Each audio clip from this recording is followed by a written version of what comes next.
Hey friends, சிஎம்ஆரின் அடுத்த மைல்கல். Okay மாமா, கையில் ரேடியோ எடுத்துக்கோ, அப்படியே எஃப்எம் டியூன் பண்ணிக்கோ. கனடாவின் முதல் 24 மணி நேர தமிழ் டிஜிட்டல் வானொலி. துல்லிய ஒலிபரப்பின் உச்சம் ஹைபிரிட் டிஜிட்டல் ஒலிபரப்பு.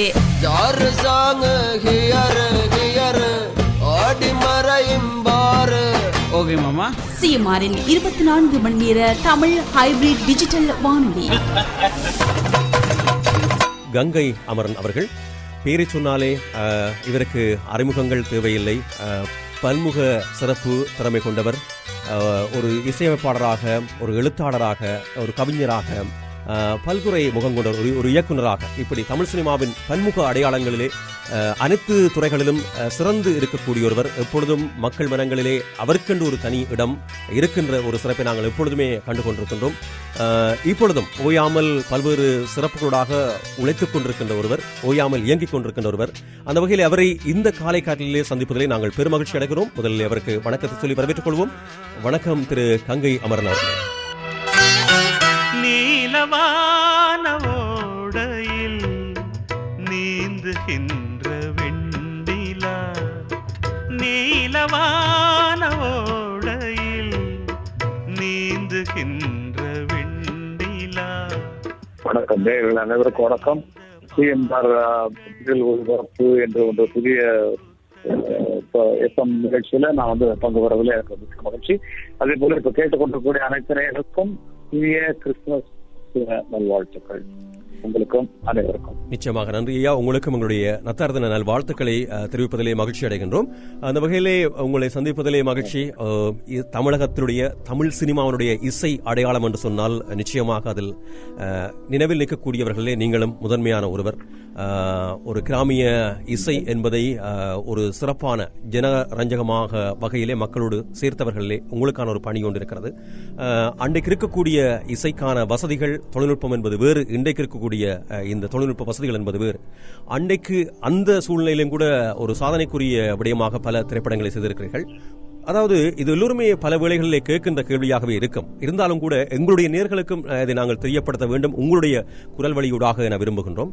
நீங்கள் இசையமைத்த திரைப்படங்களிலேயே உங்களுக்கு மனதுக்கு மிக நெருக்கமான ஒரு திரைப்படமாக எந்த திரைப்படம் அல்லது எந்த திரைப்படத்தினுடைய பாடல்கள் இப்பொழுதும் நீங்கள் அதற்காக பெருமைப்படுகின்ற தருணமாக இருக்கிறது? நிறைய இருக்கு. அந்த மாதிரி பெருமைகள் இருக்கு. சிவாஜி அவங்களுக்கு இசையமைத்த படம், கமல்ஹாசன் அவர்களுக்கு போட்டது, பாக்யராஜ், இந்த மாதிரி நிறைய திரைப்படங்களுக்கு நான் இசையமைப்பு ஒரு 200 படங்கள் வரைக்கும் நான் இசையமைச்சிருக்கிறேன். அதுல வெற்றி படங்கள் கொஞ்சம் இருக்கும். உங்களுக்கு தான் தெரியும் எல்லா படங்கள், பாக்யராஜ் படங்கள் அல்லது வாழ்வு மாயம், சட்டம், நீதிபதி, இந்த மாதிரி படங்கள் உங்களுக்கு நல்லா தெரியுமா. சோர்லா சித்திரங்கள், மௌன கீதங்கள், இதெல்லாம் உங்களுக்கு தெரிஞ்ச படங்கள் தான். எல்லாமே ஒரே அக்கறையெல்லாம் வேலை சேரும். செய்யும்போது சில பிரமிப்புகள் மனசுல ஏற்படும். அது உங்களுக்கு தெரிஞ்ச பாட்டோ தெரியாத பாட்டோ எனக்கெல்லாம் தெரியாது. எனக்கு பிடிச்ச பாட்டுன்னு சொன்னா எங்க அம்மாவுக்கெல்லாம் பிடிச்ச பாட்டோ, இல்லையோ பல பொன்னாலைகள் போனது அதில் ஞாபகம் என்றுதான் தோன்றும் ஞாபகம் இல்லையோ என்ற பாட்டு. இதெல்லாம் நிறைய திரைப்பட பாடல்கள் இப்போ யோசிச்சேன். முன்னாலே சொல்றீங்கன்னா நான் அதெல்லாம் எழுதி வச்சிருவேன். திடீர்னு கேள்வி கேட்டோன்னா அதுக்காக தேர்தல்ல நல்ல வேலை செய்திருக்கிறோம் என்று திருப்தி எனக்கு.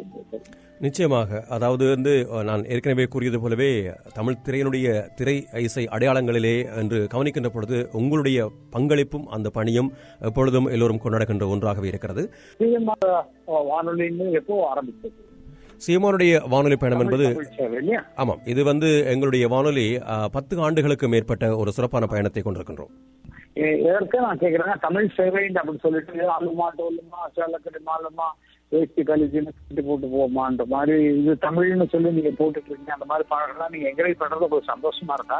இல்லை, அதாவது உண்மையில் நீங்கள் சொல்லுகின்ற அந்த மொழி பற்று என்று பார்க்கின்ற பொழுது பல பாடல்களிலே எங்களுக்கு உடன்பாடு இல்லை என்கின்ற நிலையை நாங்கள் வெளிப்படையாகவே சொல்லிக் கொள்ளலாம். இருந்தாலும் அனைத்து வகை ரசிகர்களையும் இல்லாத பாடல்களை நீங்க உடன்பாடு இல்லாத பாடல்களை அது பாப்புலர், அது பிற்கால சமைக்க கஷ்டமா இருக்கும்னு உங்களுக்கு தோணுதா? ஒண்ணு இல்ல ஆளுமா டோலுமான்னு ஒரு பாட்டு இருக்கு. நீங்க ஒரு நாளைக்கு 10 தரமோ 5 தரமோ நீங்க போட்டீங்கன்னா அந்த மாதிரி பாடல்கள் பாப்புலர் ஆயிடுச்சு. நிச்சயமா தமிழை வளர்க்குற மாதிரி இருக்காது. நீங்கள் கூறுகின்ற அந்த வார்த்தைக்கும் எங்களுக்கும் நெருக்கமான ஒரு தொடர்பு இருக்கிறது. அந்த ஆதங்கம் எங்களுக்குள்ளும் இருக்கிறது. ஆனாலும் அனைத்து வகை ரசிகர்களையும் அனைத்து வகை அதை ஒதுக்குறது நல்லது. அது என்ன பாப்புலர் அஜித் போட்டாலும் சரி, ரஜினிகாந்த் போட்டாலும் சரி, நம்ம தமிழுக்கோ நம்ம கலாச்சாரத்துக்கோ இழுக்கு வரக்கூடிய பாடல்கள் யார் இருந்தாலும் அதை வந்து நிறைய நேரம் விரும்பி கேட்டாலும் போடாமல் இல்லை இந்த மாதிரி சாங் பாப்புலர் தமிழுக்கு கேடுன்னு சொல்லி போடக்கூடிய அளவுக்கு நீங்க பாடுறீங்கன்னா உங்க வானொலி இன்னும் நல்லா இருக்கும்னு நினைக்கிறேன். கண்டிப்பாக அந்த கருத்துக்களை நாங்கள் உள்வாங்கிக் கொள்கிறோம். அதே வேளையில் உங்களுடைய கருத்துக்களுக்கு நாங்கள் உடன்படுகிறோம். நேயர்களும் தமிழ் நேயர்கள் தானே, அவர்களுக்கும் தமிழை வளர்க்கணும்னு ஆசை வேணும் இல்லையா? நிச்சயமாக. இன்றைக்கு இருக்கக்கூடிய இந்த இசை பயணம், நீங்கள் சொல்வது போல இப்பொழுது நீங்கள் வைத்த கருத்துக்கள், அதன் அடிப்படையிலே உங்களை இன்றைக்கு இருக்கக்கூடிய இசையமைப்பாளர்களே ஓரளவுக்கு உங்களுடைய மனதிலே ஒரு திருப்தி தருகின்ற இசையமைப்பாளராக அல்லது உங்களை கவனிக்க வைக்கின்ற ஒரு இசையமைப்பாளராக யாருடைய பெயரை உங்களால் கூறக்கூடியதாக இருக்கும் இந்த வேளையிலே? நீங்களே இதுக்கு பதில் சொல்லுங்க. இது வரைக்கும் எந்தெந்த பாடல்கள் பாப்புலரா இருக்கு, எந்தெந்த மியூசிக் நல்லா போட்டாங்க? பல கருத்து முரண்பாடுகள் உண்டு. வந்து தமிழ் இசை போச்சு, தென்னிந்திய இசை என்று அந்த காலத்தில் வந்து காலங்களில் சொந்தம் நல்லா இருக்கட்டும், இல்ல வந்து எந்த பாடலாக இருக்கட்டும், முத்துக்களோ கண்கள் பாடலாக இருக்கட்டும், இல்ல இளையராஜாவின் பாடலாம் அன்னக்கிளி ஒன்று தேடுதல் என்னும் காற்று, இப்படி பல பாடல்களை சொல்லிக்கொண்டே போறோம். தமிழ் அடையாளங்கள் இருந்தது.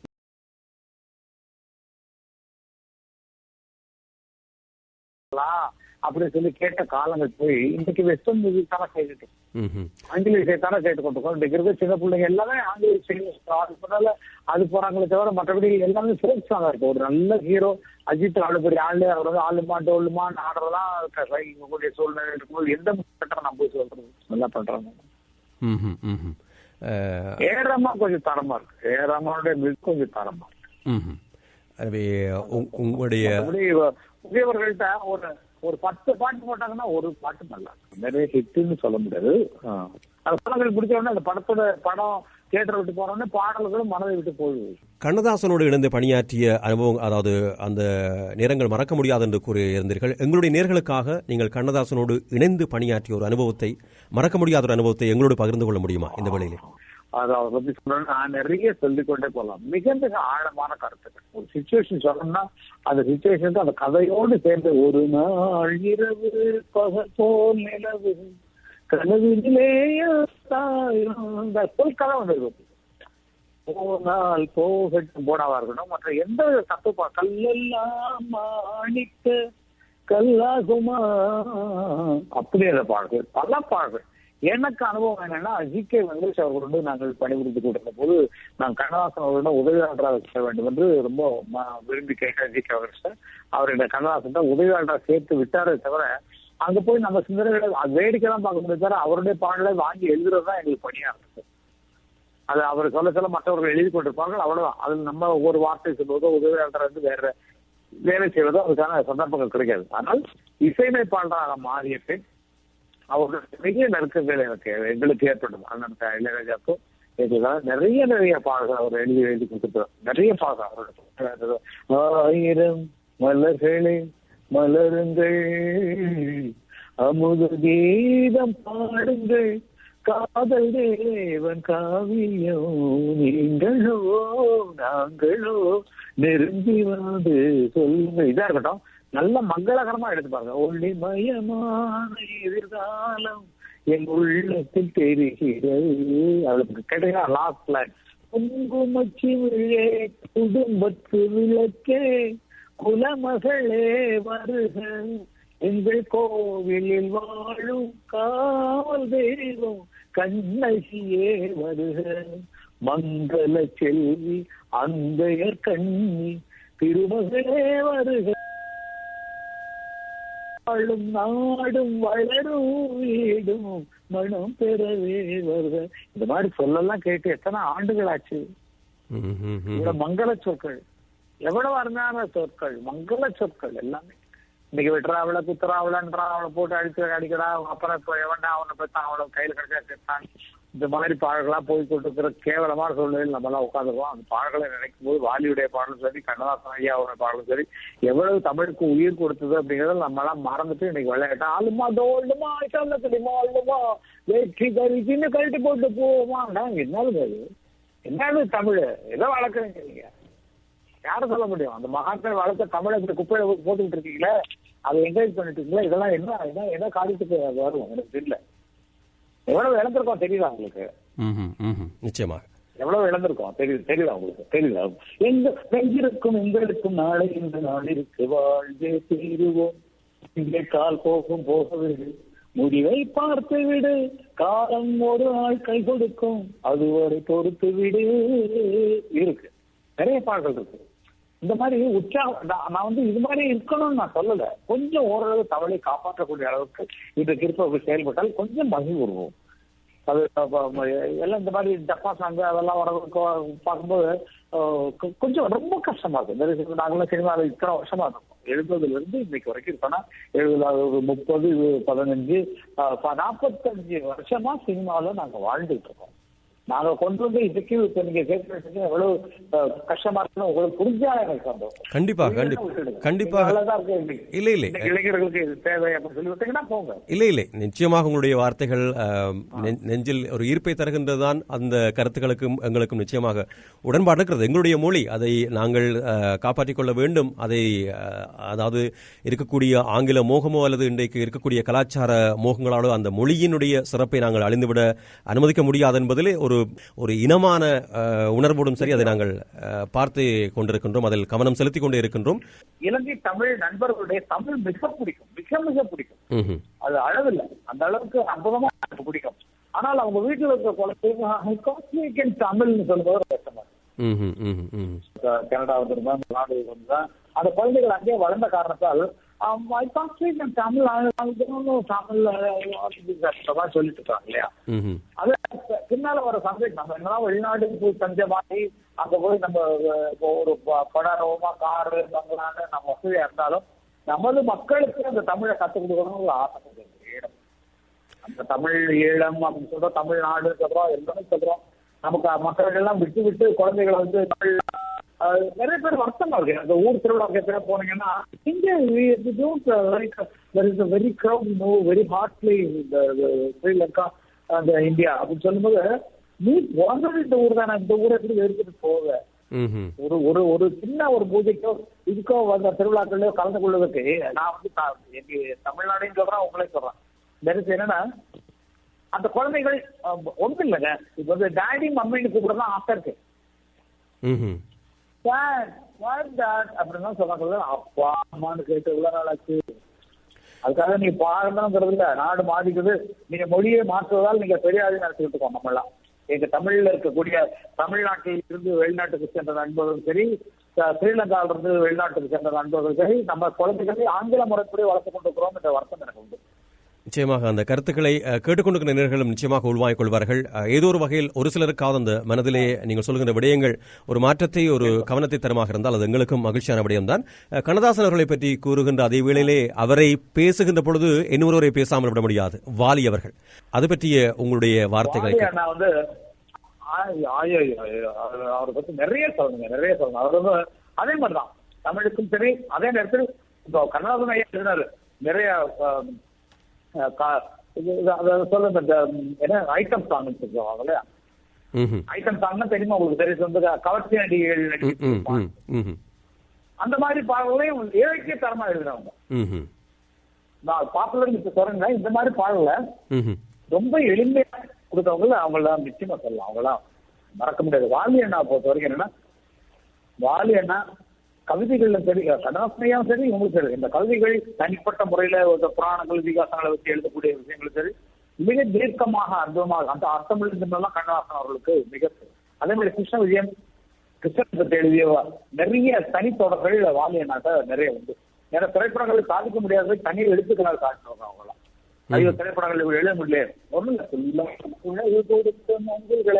கண்ணதாசன் எழுதிய தன்னை தெரிவித்து போயிட்டு கொண்டார். இந்த மாதிரி பாடல்கள் எழுத திரைப்படத்துக்கு சந்தர்ப்பம் வரவில்லை. வாலி அண்ணா திரைப்படங்களில் பல சாதனை செய்திருக்கார்.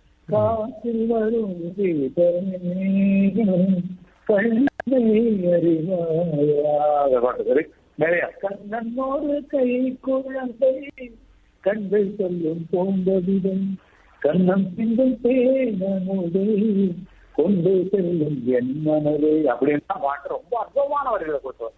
என்னுடைய மியூசிக்ல வந்து பாத்தீங்கன்னா நீலவான ஓடையில் நீண்டு நிறைய பாட்டு. அது மாதிரி யார் யாரு என்ன கேட்கறாங்களோ அவைகளை அது நாங்க வந்து ஒரு வியாபாரம் பண்ணுவோம். அந்த வியாபாரத்துக்கிடையே கலைகளை செய்வது ரொம்ப கஷ்டம். நீங்க எப்படி வானொலின்றது ஆள் போறீங்களோ அது மாதிரி நாங்களும் சிலரை அடிச்சிருக்கோம். அடிச்சிருக்கோம்னா தமிழை தாழ்த்தக்கூடிய அளவுக்கு நாங்க வந்து வேலை செய்யறோம். ஒரு ஒரு ஒரு சில சிச்சுவேஷன் தான் அந்த மாதிரி போட வேண்டிய சூழ்நிலை இருக்கும். வாழைனா இறுதி வரைக்கும் எடுக்கிற கண்ணாசனையும் சரி வாழைனாலும் சரி தமிழ் கவிக்கு வந்து பெயர் செய்த அற்புதமான வேலைகளும் மறக்கவே முடியாது. வாழைனாவுடைய பாடல்கள் எல்லாம் மிக சிறப்பாக அதை மாதிரி மொழியை செலுத்தக்கூடாதுங்கிற எண்ணம் அவசியம். இன்றைக்கு இருக்கக்கூடிய கவிஞர்களிலே தமிழுக்கான ஒரு சிறப்போடு எங்களுடைய மொழியுக்கான ஒரு பண்பாட்டு சிறப்போடு பாடல்களிலே தரம் சேர்க்கின்ற அல்லது கவனம் சேர்க்கின்ற கவிஞர்களாக இன்றைக்கு இருக்கக்கூடிய கவிஞர்களிலே உங்கள் மனதை யார் தொட்டிருக்கின்றார்கள்? இருக்கிறாங்க. கபிலன் இருக்கிறார், முத்துக்குமார் இருக்கிறார். அவங்களோட கொஞ்சம் தரமான பாடல்களை கொடுத்துட்டு வராங்க. கொஞ்சம் இலக்கிய தரமான பாடல்களை அவங்க கொடுத்துட்டு வராங்க. அது வந்து முத்துக்குமார், கபிலன், இவங்க யுகபாரதி எல்லாமே ரொம்ப அற்புதமான பாடல்களை கொடுத்துட்டு வராங்க. அதுக்கான சந்தர்ப்பம் டப்பா பாடலாம் பார்த்தா போகுது. அது கூட நல்லபடியா எழுதக்கூடியவங்க நிறைய இருக்காங்க. இப்போ ஹீரோக்களுக்கு ஒரு பாட்டு ஓகேன்னா என்ட்ரில வந்து நான் இப்படிப்பட்டவன் ஏழைகளுக்கு இறங்குறான் இந்த மாதிரி பாடல்கள் தேவைப்படும். அந்த மாதிரி பாடல்களில் உன்னதமான கருத்துக்களை சொன்னவர்கள் கபிலன், முத்துக்குமார் பாடலாம் ரொம்ப நல்லா இருக்கும். அந்த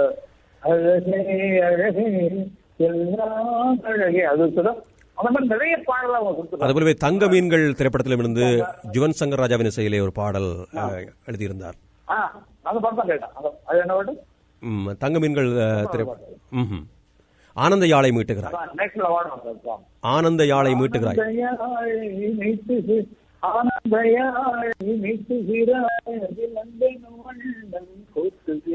அருமையான பாட்டு வரும். ஒவ்வொரு வார்த்தைகளும் அற்புதமா இருக்கும். இந்த கால கதைகள் இருந்தாலும் அதிகமான சந்தர்ப்பங்கள் அவங்களுக்கு வந்து டப்பா முத்து பாஸ் பாடல் கேட்கறாங்க இல்லையா, அதுல போன நல்ல பாடல் எங்கேயோ ஒண்ணு பாட்டுல நம்மளே தேடுறோம். அதுல ஒண்ணு தேடுறோம், இதுல ஒண்ணு தேடுறோம், இதுல ஒண்ணு தேடுறோம். ஆனா டப்பா சாங்ஸ் போனீங்கன்னா அதாவது மக்களை கவரக்கூடிய லோ கிளாஸ் சாங்ஸ் சொன்னீங்கன்னா அது நிறைய அது மாதிரி எழுதுறவங்க நிறைய இருக்காங்க. நீங்கள் எழுதிய பாடல்களிலேயே இன்று நீங்கள் திரும்பி பார்க்கின்ற பொழுது உங்கள் மனதுக்கு மிக நெருக்கமான ஒரு பாடல், அது இந்த பாடல் எழுத கிடைத்த வாய்ப்புக்காக நீங்கள் பெருமைப்படுகின்ற ஒரு பாடலாக ஒரு எந்த பாடல் இருந்திருக்கிறது? என்னை பத்தி கேட்டோன்னு நான் யோசிக்கிறேன். நிறைய பாடல்கள் இருக்கு, நிறைய சாங்ஸ் இருக்கு. செந்திய வெண்மை சுத்தி காசு என் கண்ணம்மா பிசாசு என வளர சின்ன மணி குயிலே இன்றைக்கு ஏன் இந்த ஆனந்தம் வைகரையில் கரையில் வந்தாரு. நிறைய நிறைய நிறைய இருக்கு. எனக்கும் நானும் பெருமைப்பட்டுக் கொள்ள நிறைய இருக்கா. நான் பெருமைப்பட முடியல. நீங்கள் இப்பொழுது குறிப்பிட்ட அத்தனை பாடல்களுமே நாங்கள் அடிக்கடி ஒலிபரப்பு செய்கின்ற பாடல்கள் தான். இன்றைக்கு எந்த ஆனந்தமே, சின்னமணி குயிலே, இந்த பாடல்கள் எப்பொழுதுமே நாங்கள் அடிக்கடி ஒரு நாளில் ஒரு தடவை 2 தடவைகள் கூட ஒலிபரப்பு செய்கின்ற நாட்களாகவே அந்த பாடல்கள் இன்றும் எல்லோரும் விரும்பி கேட்கின்ற பாடல்கள். குறிப்பாக இந்த இன்றைக்கு எந்த ஆனந்தமே பாடல் அடிக்கடி ஒலிபரப்பாகும். இந்த காதலன்றி யாரு வாழ கூடும், இது என்னுடைய பாடல்தான். கனடாவிலும் கூட இந்த இசைத்துறையின் வளர்ச்சி என்பது எங்களுடைய ஈழத்தமிழ் கலைஞர்களாக இங்கே பிறந்து வளர்ந்த பிள்ளைகளாக இசைத்துறையிலே ஒரு தனி ஆர்வம் காட்டுகின்றவர்கள் பலர் இருக்கின்றார்கள். கனடிய கலைஞர்களாக எங்களுடைய இந்த வளர்ந்து வருகின்ற கலைஞர்களுக்கு நீங்கள் இந்த வேளையிலே என்ன சொல்லுவீர்கள்? என்ன அவர்களுக்கான அறிவுரையாக உங்களிடமிருந்து கிடைக்கக்கூடும்? இப்போ வந்து எலக்ட்ரானிக் மியூசிக்ல வந்து ஆர்வம் எல்லாருக்கும் ஜாஸ்தியா ரியலா வாசிக்கிறதெல்லாம் போச்சு. வீணை வாசிக்கிறதோ வாலினா வாசிக்கிறதோ அது வேண்டும் நான் சொல்ல மாட்டேன். அவர்களோட அபிப்பிராயங்களை எடுத்தீங்கன்னா ஒரு மியூசிக் இருக்காங்கன்னா அவங்க ஒரு சாங் கம்போஸ் பண்ணிட்டு ஒரு ஃப்ளூட் ஆர்ட்ல கூப்பிட்டு ஏதாவது வாசிங்க அப்படின்னு சொன்னாங்க. அப்போ எங்களுடைய காலங்களில் இதெல்லாம் வாசிக்க வேண்டும் வரைமுறை இருந்தது.